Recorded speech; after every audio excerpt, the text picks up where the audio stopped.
یزید کی لشکر جو امام حسین کے مقابلے میں آیا، امام حسین کے لشکر کی تعداد 72 تھی، تو یزید نے 22,000. مجھے بتائیے 72 کا 22,000 سے کوئی مقابلہ ہوتا ہے؟ عمر بن سعد نے پھر عبید اللہ ابن زیاد کو لکھا کہ 22,000 بندے تھوڑے ہیں، کچھ بندے زیادہ بھیج. تو عمر بن سعد کو عبید اللہ ابن زیاد کہنے لگے کہ تو پاگل تو نہیں ہو گیا، 72 کے لشکر کا 22,000 بھیجا، اور کتنا بھیجو؟ تو اس نے کہا تمہیں یہ نہیں پتا یہ لوگ کون ہیں؟ یہ مولا علی شیر خدا کی اولاد ہے. ان میں ایک ایک شخص ایسا ہے جو 1,000 کے مقابلے میں لڑنا جانتا ہے. تو یہاں کمزوری دکھائی جاتی ہے. ہمارے بچے سمجھنے لگے ہیں کہ یہ شاید کوئی ایسی داستان ہے، اور اس طرح کا ماحول ٹی وی پہ میں دیکھ رہا تھا، اس طرح کا ماحول بنایا جاتا ہے جیسے کوئی خوف ہے. یعنی واقع کربلا کوئی ایسا واقعہ جسے دیکھ کے خوف طاری ہو جائے، بچے راتوں کو ڈریں. وہ اکیلے درخت دکھائے جا رہے ہیں اور تیر دکھائے جا رہے ہیں. او یار کیا قوم کی تربیت کر رہے ہیں؟ واقع کربلا حوصلے کا نام ہے، دلیری کا نام ہے. سنیں بات اصل میں کیا تھی، بڑے ٹھنڈے دماغ سے میری بات کو سمجھیے گا. حضرت مولا علی شیر خدا کے بعد مسلمانوں کے متفقہ امیر بنے تھے حضرت امیر معاویہ. انہیں امیر کس نے بنایا تھا؟ امام حسن نے، حضرت علی کے بڑے صاحبزادے. حضرت امام حسن نے ان سے صلح کی، انہیں خلافت دی. اور صحیح بخاری میں نبی پاک نے فرمایا تھا میرا بیٹا حسن سردار ہے، جب مسلمانوں کی جماعتوں میں لہو بہہ جائے گا تو حسن ان کی صلح کرا دے گا. وہ صلح امام حسن نے کرائی، جناب امیر معاویہ امیر بن گئے. حضرت امیر معاویہ رضی اللہ تعالیٰ عنہ بڑا پیار کرتے تھے نبی پاک سے، بڑا احترام کرتے تھے حضور کے خاندان کا. ان کی جو اجتہادی خطائیں ہیں وہ اپنی جگہ پہ موجود ہیں. چونکہ امام حسن نے ان سے صلح کر لی، لہذا ہم بھی ان کے بارے میں کوئی جملہ کہنے کے مجاز، ہماری مجبوری امام حسن ہے. اس لیے کہ جسے امام حسن صحیح کہے پھر امام حسن کے ماننے والے کو اسے غلط نہیں کہنا چاہیے. حضرت امیر معاویہ رضی اللہ تعالیٰ عنہ کا جب وصال ہوا تو حضرت امام حسن پہلے ہی ان سے وصال کر گئے، آپ کو زہر دے دیا گیا، آپ شہید ہو گئے. امام حسین موجود تھے. تو یزید کے بارے میں لوگوں نے کہا جناب امیر معاویہ سے کہ یہ ٹھیک ہے، مناسب ہے اور بہادر ہے، دلیر ہے، وہ جو ہوتے ہیں نا خوش آمدید ٹولہ. تو حضرت امیر معاویہ کے گرد بھی کچھ ایسے لوگ تھے، انہوں نے آپ سے کہا کہ یزید کو نامزد کر دیں. تو آپ نے یزید کو بلایا، حوالہ مجھ سے دیکھ لیجئے گا. بلا کے فرمایا کہ 3 بندوں کے سامنے اپنی خلافت پیش کرنا، اگر وہ تجھے مان جائیں تو امیر بن جانا، نہ مانے تو چپ کر کے گھر بیٹھ جانا. وہ 3 بندے کون ہیں؟ جناب عبداللہ ابن عباس، حضرت عبداللہ بن زبیر اور امام حسین رضی اللہ تعالیٰ عنہ. یہ وصیت فرمائی جناب امیر معاویہ. ہوا یہ کہ یزید جب امیر بنا نا، 2-3 چیزیں ہوتی ہیں جب کسی بندے کو قابو کرنا ہوتا ہے، 2-3-4-5 چیزیں ایسی ہوتی ہیں جس سے بندہ قابو آتا ہے. تو اس نے بھی فوری طور پہ، یزید نے دیکھا میرے لیے مسئلہ کیا بن سکتا ہے. ولید بن عتبہ اس وقت مدینے کا گورنر تھا. یزید نے اس کو خط لکھا کہ امیر عرب کا رواج آج بھی ہے کہ جب تک نئے خلیفہ کی بیعت نہیں ہو جاتی پرانے کے انتقال کی خبر ہی نہیں دیتے، اس کو رکھے رکھتے ہیں. یہ ان کا طریقہ ہے. وہ کہتے ہیں کہ ولی عہد اچھی طرح قبضہ کر لے پھر بتائیں گے. حضرت امیر معاویہ کا وصال ہو گیا، بتایا نہیں. یزید نے اب کیا کیا، کیونکہ بڑا چلاک آدمی تھا، بڑا شاطر تھا، بڑا تیز تھا، اس نے ولید کو خط لکھا. کہنے لگا کہ فوری طور پہ عبداللہ ابن عباس کو بلاؤ اور اسے کہو میری بیعت کریں. یہ جو بیعت ہوتی تھی نا، یہ بھی سن لے کیا ہوتی تھی. یہ بیعت حلف ہوتا تھا کہ میں اللہ رسول کے نام پہ حلف دیتا ہوں کہ میں یزید کی اطاعت کروں گا، میں اس کے خلاف کوئی بغاوت نہیں کروں گا. کوئی یہ بیعت لوگ سمجھتے ہیں کہ بس ہاتھ پکڑنے کا نام بیعت تھا.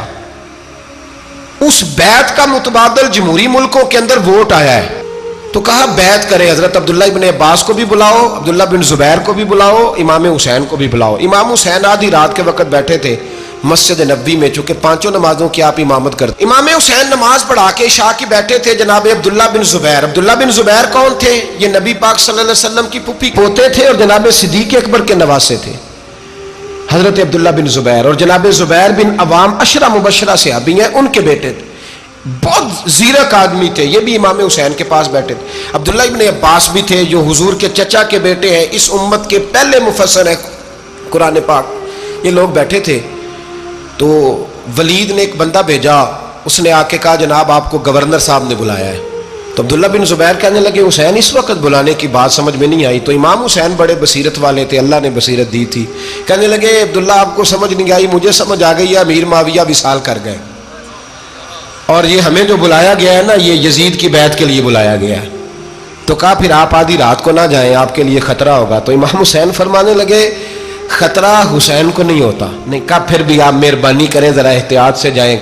تو جناب عبداللہ ابن زبیر نے، عبداللہ ابن عباس نے 14 بندے نیزے دے کے، تلواریں دے کے امام حسین کے ساتھ بھیجے اور کہا کہ امام حسین اگر اس نے کوئی غلط ملت بات کی نا، زبردستی بیعت کرنے کا کہا، تو آپ بس کوئی ایک بات اونچی آواز میں کر دینا، یہ سپاہی پیچھے آ جائیں گے۔ امام حسین ان 14 بندوں کو لے کے گورنر ہاؤس پہنچ گئے۔ جب آپ وہاں پہنچے، اس نے بتایا، اس نے کہا جی حضرت امیر معاویہ انتقال کر گئے اور آپ نے یزید کی بیعت کرنی ہے۔ تو امام حسین فرمانے لگے میں چھپ کے بیعت نہیں کروں گا، مجمع لگاؤ، جمعے والے دن اعلان کرو، جو طریقہ ہے حضرت ابوبکر صدیق کا، جو طریقہ ہے حضرت عمر فاروق کا، جو انداز حضرت عثمان غنی کا ہے، جو مولا علی کا ہے، سر عام اعلان کرو، اگر ساری دنیا یزید کی بیعت کرے گی تو میں بھی تیار ہوں۔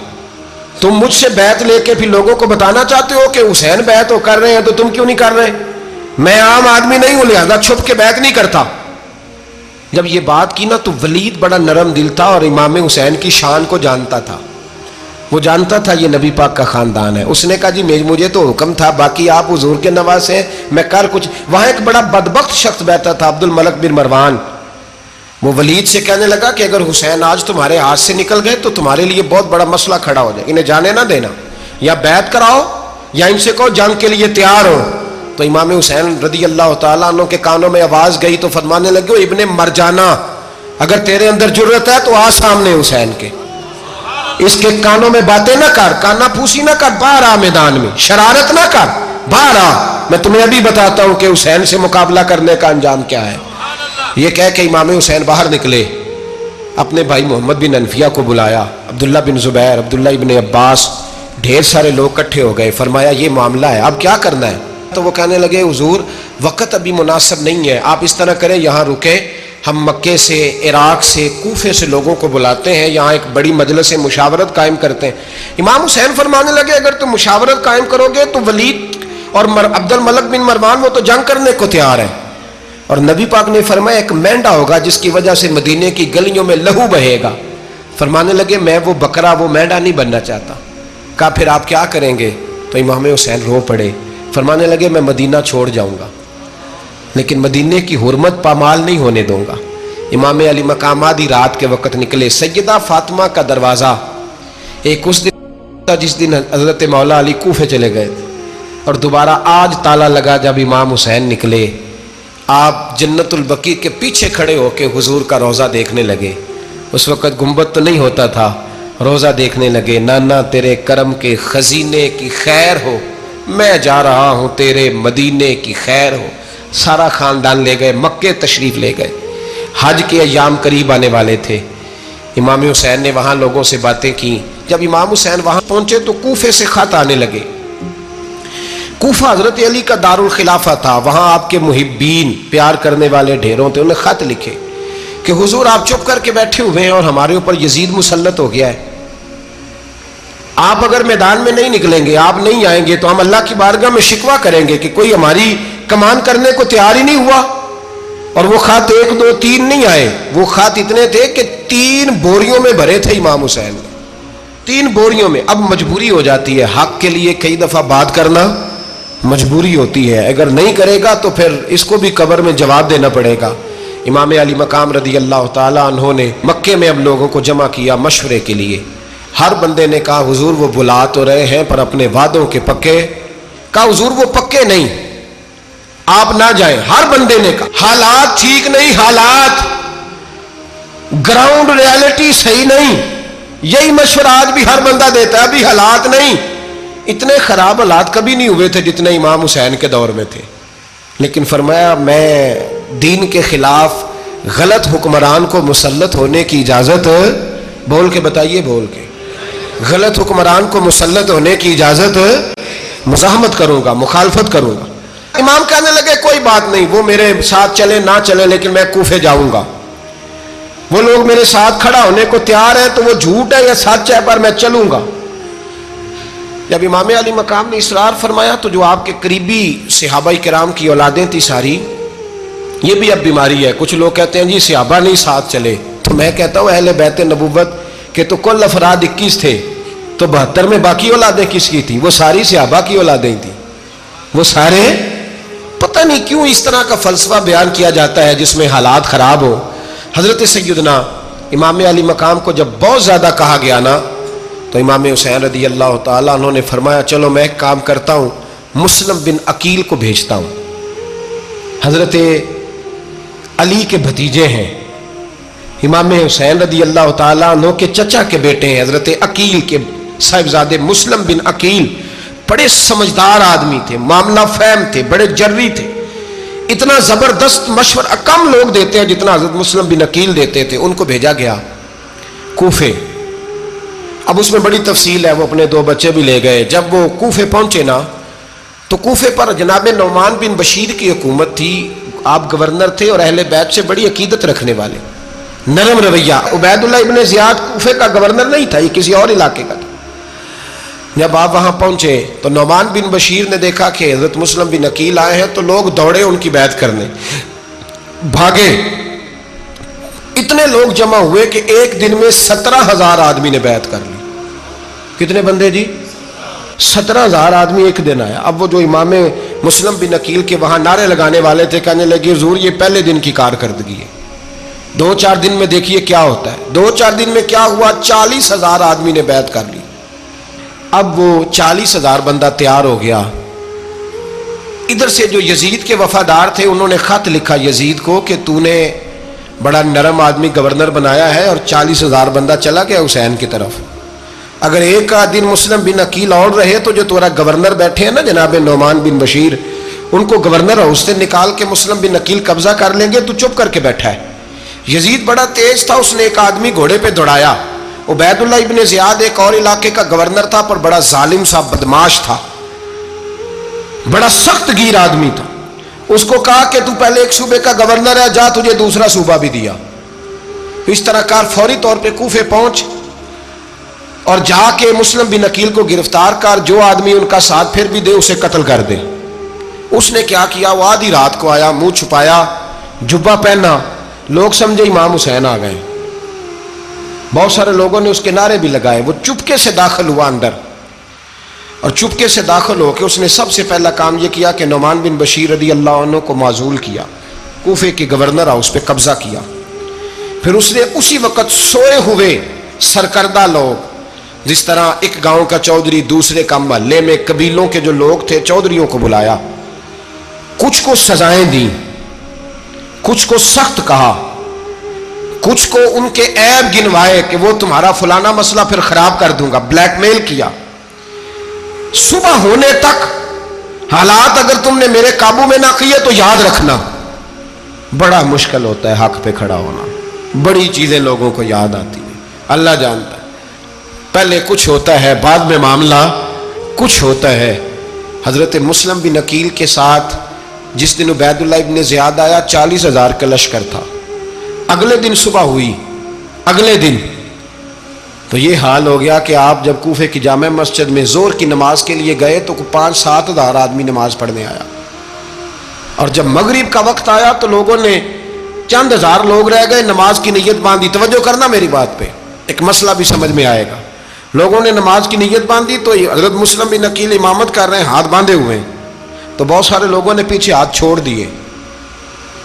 ایک بندے نے دوسرے سے پوچھا وہ ہاتھ کیوں نہیں باندھتے؟ کہنے لگے اگر عبید اللہ ابن زیاد کے کسی بندے نے دیکھ لیا نا تو ہم اسے کہیں گے ہم تو نماز پڑھ ہی نہیں رہے تھے، ویسے ہی کھڑے تھے، ہاتھ ہی نہیں باندھے سرے سے۔ جب نماز کی امامت باندھی تو 10-11 صفیں تھیں۔ جب مسلم بن عقیل رضی اللہ تعالیٰ عنہ نے سلام پھیرا تو پیچھے بندہ ہی کوئی نہیں تھا۔ حضرت مسلم بن عقیل کو گرفتار کیا گیا۔ عرب کا رواج تھا دشمن کو سخت سزا دیں تاکہ باعث عبرت بنے۔ بہت اونچا مینار تھا کوفے کا، گورنر ہاؤس کا، اوپر لے جا کے جناب مسلم بن عقیل کو زمین پہ گرایا گیا۔ اور جب وہ شہید ہو گئے تو شہید ہونے سے ایک رات پہلے وہ خط لکھ چکے تھے امام حسین کو کہ آپ آ جائیں، حالات بڑے اچھے ہیں۔ خط ملا تو امام حسین مکے سے کوفے کی جانب چل پڑے۔ امام علی مقام رضی اللہ تعالیٰ عنہ جب چل پڑے، تشریف لا رہے تھے تو رستے میں فرزق شاعر ملا، بڑا محب اہل بیت تھا۔ رستے میں ملاقات ہوئی، اللہ اکبر، حضرت مسلم بن عقیل جب گرایا شہید ہو گئے تو پھر اس نے اس طرح کیا کہ آپ کی لاش کو لٹکا دیا چوک میں. لوگ دیکھتے تھے تو عورتیں بچوں کہتی تھی تو نے باہر نہیں نکلنا, ہم نے نہیں امام حسین کے ساتھ چلنا, بس بڑا خوف ہے, کوئی بندہ نہ باہر نکلے, کوئی نہیں ضرورت ہمیں, حالات بہتر ہوگی تو دیکھی جائے. آج کتنے لوگ ہیں, کتنی دیگیں پکی, کتنی نیازیں بٹی, کیا کچھ ہوا. آپ ناراض نہ ہونا, میں آپ میں سے ہوں, آپ مجھ سے ہیں, یہ بات آپ کی نہیں میری سب کی ہے. آج بھی اگر امام حسین کے نام پہ جان دینے کی باری آئے گی تو دیگیں رہ جائیں گی. ناراض تو نہیں ہو گئے آپ لوگ؟ فٹافٹ مائیں کہیں گی باہر نہیں جانا, بالکل پتر سانو کی لگے, سارا دن کوئی ہمارے لیے.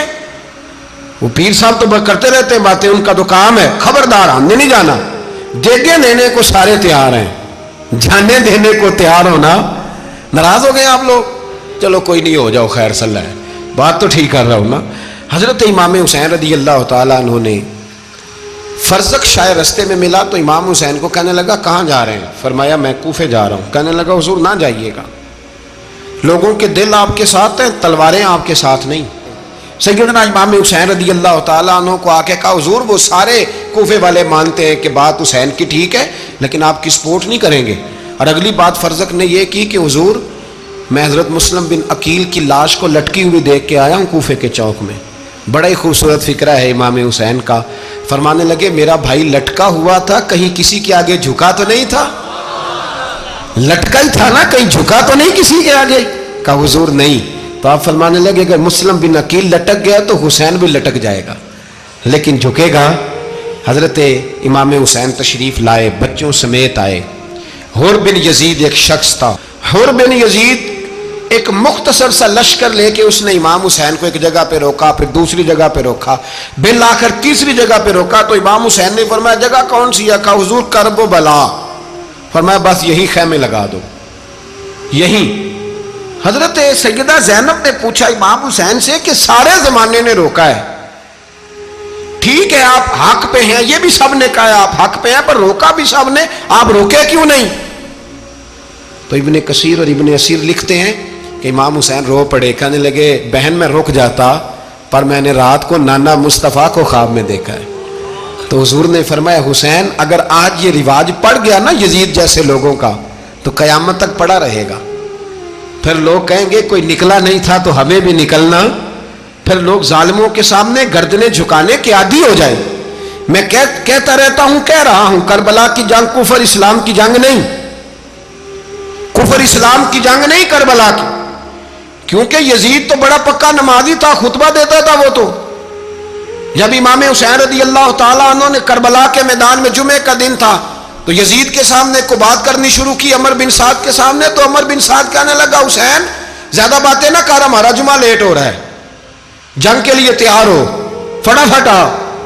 اہل بیت نبوت کو قتل کریں گے اور قتل کے بعد پھر نماز پڑھیں گے اور پھر کہیں گے اللہم صلی علی محمد وعلی آل محمد, اسی نماز میں پھر درود بھی پڑھیں گے. یہ کیسا مرتبہ ہے, کیسا انداز ہے, دوستی قاتل سے بھی مقتول سے یارانہ بھی.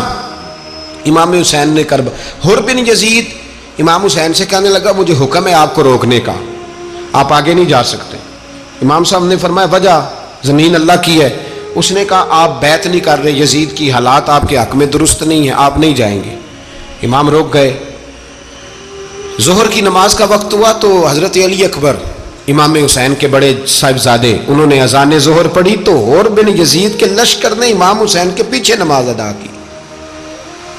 کہا بھئی تم مقابلے میں آئے ہو, نماز پیچھے پڑھتے ہو؟ کہا حضور مقابلہ تو تلواروں سے کر رہے ہیں پر ہمارا دل تو مانتا ہے نا کہ مصطفیٰ کا نواسہ بڑی شان والا ہے.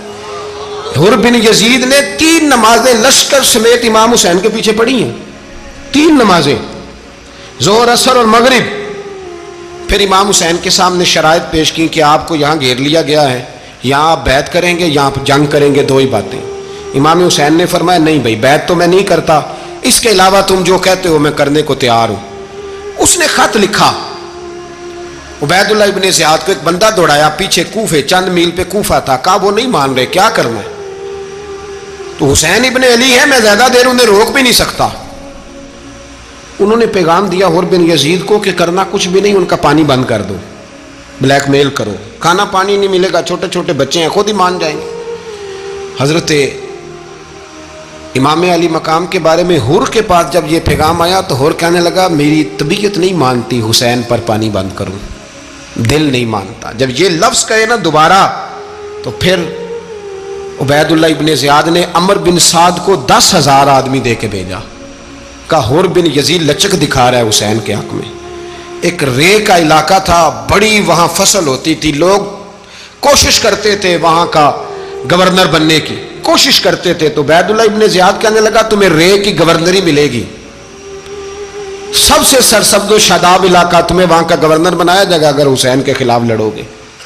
یہ اتنی زبردست ہوتی ہیں گورنریاں کہ گورنریوں کے لیے لوگ نسل رسول کے خلاف بھی نکل آتے ہیں، یہ اتنی تگڑی ہوتی ہیں، اتنی جلدی وفاداریاں بدلتی ہیں۔ وقت اتنا نہیں کہ میں مزید تفصیل میں جاؤں۔ امام حسین کو روک لیا گیا، عمر بن سعد نے روک لیا۔ یکم محرم کو امام آئے، 7 محرم تا روکا گیا، 7 محرم کو پانی بند کر دیا۔ جانور پانی پیتے تھے، گھوڑے پیتے تھے، کتے پیتے تھے، لیکن مصطفیٰ کے گھرانے کو پانی پینے کی اجازت 3 دن تک پانی بند رہا۔ 9 محرم کو عمر بن سعد نے اور لوگ بلائے۔ شمر ایک بڑا سخت آدمی تھا، سنگ دل بدبخت، جس نے حضرت علی اصغر کے گلے پر تیر مارا تھا، وہ اور لشکر لے کے آیا۔ رات کو کہنے لگا امام حسین رضی اللہ تعالیٰ عنہ سے کہ بس بڑا ہو گیا، یہ 9-10 محرم کی درمیانی رات، یا آپ جنگ کریں گے یا آپ بیعت کریں گے، 2 ہی باتیں۔ امام حسین اندر گئے، سیدہ زینب سے مشورہ کیا، باہر آئے، فرمایا بات وہی ہے جو پہلے دن والی ہے۔ امام حسین رضی اللہ تعالیٰ عنہ نے فرمایا بھائی بیعت تو میں نہیں کرتا، باقی جو تمہارا پروگرام ہے۔ شمر اور ابن سعد کہنے لگے پھر جنگ کے لیے تیار ہو جائیں۔ کیا انداز ہے امام حسین کا، فرمانے لگے کل جنگ کروں گا، مجھے پتا تو ہے جنگ کا نتیجہ کیا نکلنا ہے، ایک رات مجھے دے دو تاکہ میں کھل کے اپنے رب کی عبادت تو کر لوں۔ حسین نے جانا ہے، مجھے پتا ہے کل رزلٹ 72 اور 22,000 کا کیا ایک رات مجھے دو، میں مالک سے راز نیاز تو کروں، میں گویا اس سے پوچھوں تو صحیح کہ مالک میرے والد بھی شہید ہیں، بھائی بھی شہید ہیں، نانا کو بھی دکھوں میں دیکھا ہے، تو اب میری باری ہے تو مالک میں حاضر ہوں، مجھے موقع تو دو، اس لیے کہ میرے نانا نے بدر میں بھی ساری رات عبادت کی تھی، صبح مجھے موقع دو۔ اور دنیا کا اصول ہے جب کوئی موقع مانگتا ہے تو دیا جاتا ہے۔ یہ دونوں کہنے لگے کوئی موقع نہیں۔ حور بن یزید پیچھے سے بولا، کہنے لگا نہیں بدتمیزی نہ کرو، حسین کو موقع دو، تمہیں دینا پڑے گا۔ موقع دیا۔ حور بن یزید نے پھر منت کی، کہا حضور آپ مہربانی کرے مان جائیں۔ فرمایا ماننے والا کھاتا کوئی نہیں، یہ بڑا مشکل کام ہے بھائی، ضمیر کا سودا اب تو عام ہو گیا، بازار لگتے ہیں، ریٹ لگتے ہیں، اپنی اپنی چاہتوں پہ لوگوں نے اپنے اپنے انداز سجائے ہوئے۔ کوئی آدمی بس اچھے طریقے سے نام لے لے تو بس ہم اس کے پیچھے چل جاتے ہیں، اب تو عام ہو گیا یہ معاملہ۔ امام حسین نے فرمایا ہو ہی نہیں سکتا، ممکن ہی نہیں ہے۔ ساری رات عبادت میں گزری، ریاضت میں گزری۔ تہجد کا وقت ہوا تو گھر والوں کو بلایا، فرمایا دیکھنا تمہاری سی کی آواز نہ باہر آئے، خبردار سی کی آواز نہ آئے۔ اور امام زین العابدین سے فرمایا تو بیمار ہے، تو جہاد نہیں کرے گا، لیکن خیال رکھنا پیچھے۔ اور بڑی قیمتی بات بتا رہا ہوں، ہماری بیویاں کسی کے گھر میت ہو جائے تو 4 دن بخار نہیں اترتا۔ امام علی مقام نے سیدہ زینب سے فرمایا تو بڑی ہے، میری بہن ہے، پیچھے سارے بچے ہیں، جوان ہیں، ان کے حوصلے تیری ذمہ داری ہیں۔ صبح جنگ کا طبل بجنے لگا، فجر کی نماز پڑھی، سورج چڑھا، 10 محرم کا دن، جمعے کا وقت، جناب سیدنا امام حسین رضی اللہ تعالیٰ عنہ نے ریت پر سجدے کیے، لمبے سجدے، لمبی نماز۔ سورۃ الشمس کی آیات دوسری رکعت میں پڑھی تو سارا کربلا گونجنے لگا۔ کیا انداز تکلم تھا امام علی مقام کا۔ نماز مکمل ہوئی تو حور بن یزید، عمر بن سعد اور شمر سے کہنے لگے واقعی حسین سے لڑو گے؟ پتہ نہیں کون ہے۔ قل لا اسألکم علیہ اجرا، تم نے نہیں پڑھا؟ الا المودۃ فی القربى، تمہاری آنکھیں بند ہیں۔ الحسن والحسین سید الشباب اہل جنہ، تمہیں نہیں پتا؟ کہنے لگا چپ کر، حکومت نظر آ رہی ہے۔ اور بن یزید کہنے لگے پھر میرا بھی فیصلہ سنو، مجھے حکومت نہیں چاہیے، مجھے جنت چاہیے۔ حکومت نہیں چاہیے۔ امام حسین کی پہلی فتح دیکھیں، حور بن یزید ایڑی لگا کے نا یزید کے لشکر سے نکل کے امام حسین کے لشکر میں شامل ہو گیا، اور پہلا شخص جس نے امام حسین کو روکا امام حسین کے نام پر پہلا سر بھی اسی شخص نے کٹایا ہے. لیکن یزید کی قبر پہ لعنت بھی کوئی نہیں برساتا. اس کا محل تھا بہت بڑا، لیکن جب لوگ کربلا میں امام حسین کو سلام کرنے جاتے ہیں تو قدموں میں حور بن یزید کا مزار بھی بنا ہوا ہے، اس کو بھی سلامی دی جاتی ہے. اور اب ہم اکیلا حور بن یزید نہیں کہتے، ہم کہتے ہیں حور بن یزید رضی اللہ تعالی. اب ہم اتنی تعظیم کرتے ہیں اس حور کی. جناب امام حسین کو میدان میں کھڑا کیا گیا، جہاد کا طبل بجا، پہلے خدام آئے. اور سن لو، آج وہ پتہ نہیں بازاری سے لوگ چڑھ گئے اسٹیجوں پہ، بازاری سے، نہ چہرے پہ داڑھی ہے نہ سر پہ کوئی کپڑا ہے، بازاری لوگ ہیں، بھاگ رہے ہیں، بازو چڑھائے ہوئے ہیں، بٹن کھولے ہوئے ہیں، تماشا بنا دیا. سننے والوں کا بھی اللہ ہی حافظ ہے. وہ اسٹیج پہ یہ اہل بیت کی شان بیان کرتا ہے، بھاگ کے ادھر جاتا ہے. یہ کوئی طریقہ ہے؟ سننے والوں کا بھی عجیب انداز ہے، ہر بندے کو سننے بیٹھ جاتے ہیں. دین مہذب ہے، تہذیب والا ہے، دلائل رکھتا ہے، دین وقار رکھتا ہے. ایسے لوگ اب دین بیان کریں گے؟ حضرت سیدنا امام حسین رضی اللہ تعالیٰ عنہ صبح جب جہاد کا وقت آیا، پتہ ہے کون کون تھے کربلا میں؟ امام حسین کے ساتھ امام حسین کے 4 بھائی تھے کربلا میں. کتنے؟ بول کے بتائیں. حضرت علی کے 4 بیٹے، عباس بن علی، جن کو حضرت عباس کہا جاتا ہے نا، علمدار، یہ حضرت علی کی دوسری زوجہ میں سے. عباس بن علی بھی تھے اور ابو بکر بن علی بھی تھے، عمر بن علی بھی تھے، عثمان بن، یہ حضرت علی کے بچوں کے نام ہیں. یہ آپ کے شہزادے امام حسین کے ساتھ شہید ہوئے. ان کا نام صرف اس لیے نہیں لیا جاتا کہ ان کا نام خلفائے ثلاثہ کے نام پہ، حضرت علی نے اپنے یاروں کے نام پہ رکھا ہے، تو تم نے کربلا کے میدان سے خارج کر دیا. یہ تینوں شہزادے حضرت جناب سیدنا امام حسین کے ساتھ تھے، یہ بھی شہید ہوئے. حضرت جناب زینب امام حسین کی سگی بہن ہے، ان کے 2 بچے تھے، اون و محمد. جب امام حسین میدان میں جانے لگے تو جناب زینب بچوں سے کہنے لگی، نہ پہلے بھائی نہیں جائے گا، پہلے بھانجے جائیں گے. 2 بچے شہید ہوئے. حضرت قاسم بن حسن امام حسن کے بیٹے تھے.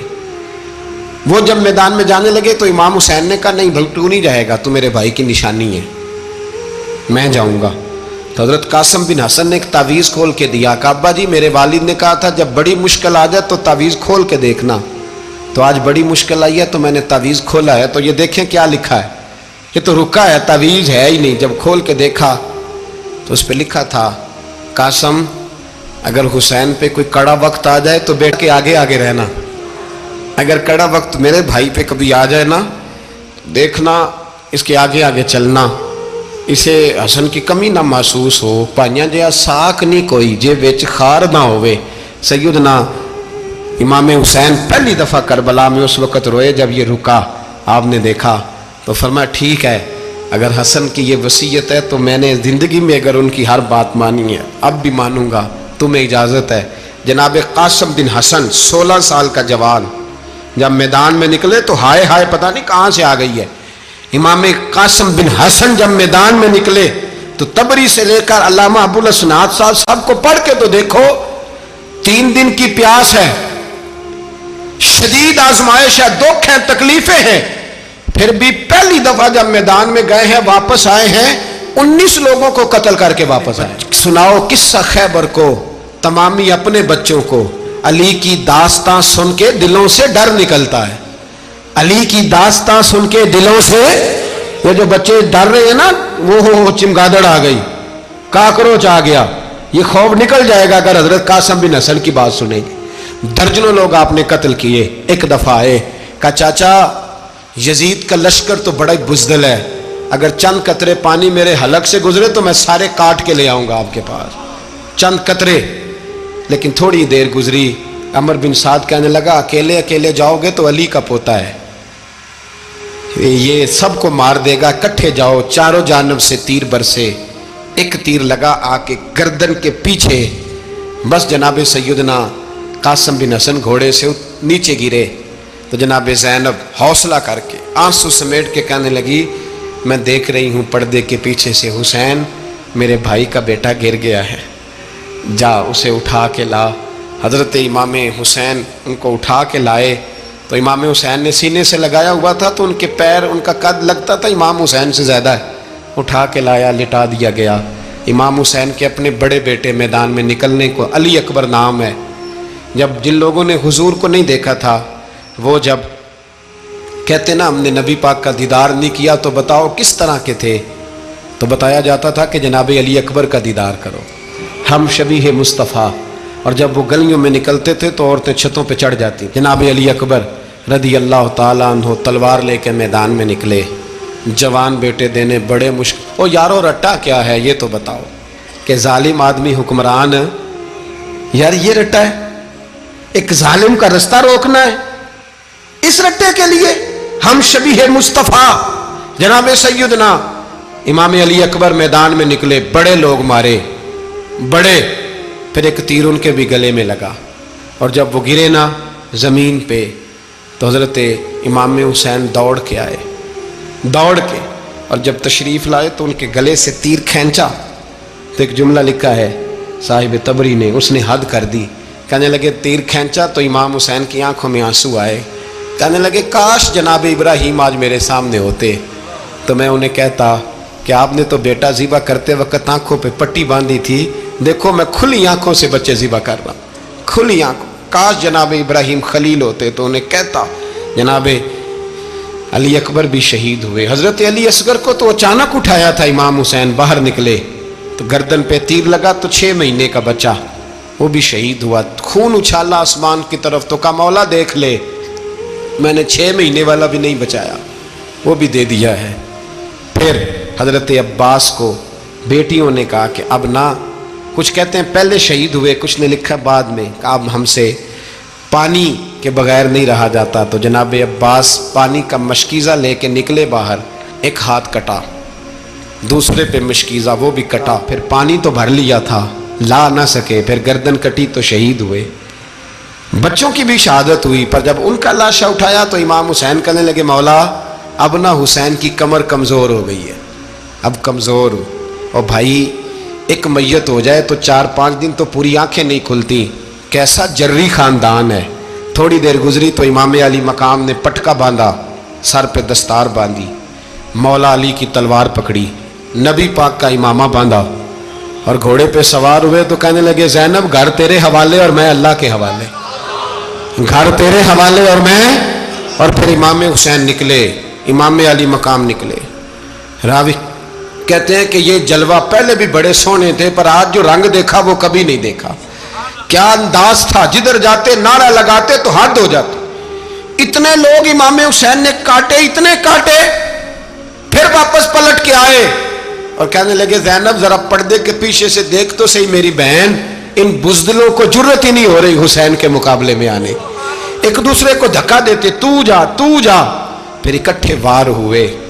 یہ کون ہے کٹا ہوا، لباس ہے پھٹا ہوا، یہ بال یقین حسین ہے، نبی کا نور عین ہے۔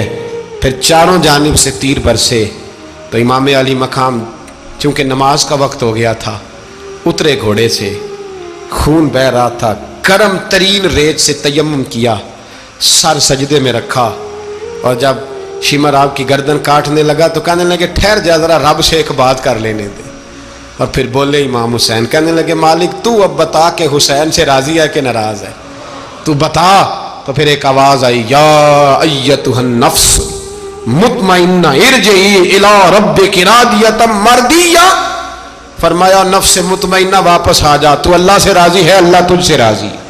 امام حسین وہاں شہید ہو گئے۔ اب یہ قافلہ امام حسین کا سر کاٹ، ذرا دیکھنا غور کرنا، سر کاٹ کے نیزے پہ رکھا ہے، جسم کربلا میں پڑا ہے، عورتوں کو گھوڑوں پہ بٹھا کے لے جایا گیا یزید کے دربار میں۔ یزید پہلے عبید اللہ ابن زیاد نے بدتمیزی کی، پھر یزید نے کی۔ سعودی عرب کا ایک مولوی بول رہا تھا، سعودی عرب کا، ان سے بھی بڑا عشق ہے، جس نے تقریر سننی ہو میرے پاس ہے۔ ہمیں لوگ مشورے دیتے ہیں کہ جو یزید کو اچھا کہے اور حسین کو باغی کہے اس کو ہم امام مان لیں، اس بے شرم بے حیا کو جو نبی پاک کے گھرانے کے بارے میں بکے اسے امام۔ سعودی عرب میں مسجد نبی میں درس دینے والا جس نے تقریر سننی ہو میرے پاس ہے، وہ کہتا ہے یزید تو بڑا اچھا آدمی تھا، اس نے تو بڑی خدمت کی، تو میں نے اسے کہا رشتہ داری کر لیا یزید کے ساتھ، قریب ہو جا، شرم نہیں آتی؟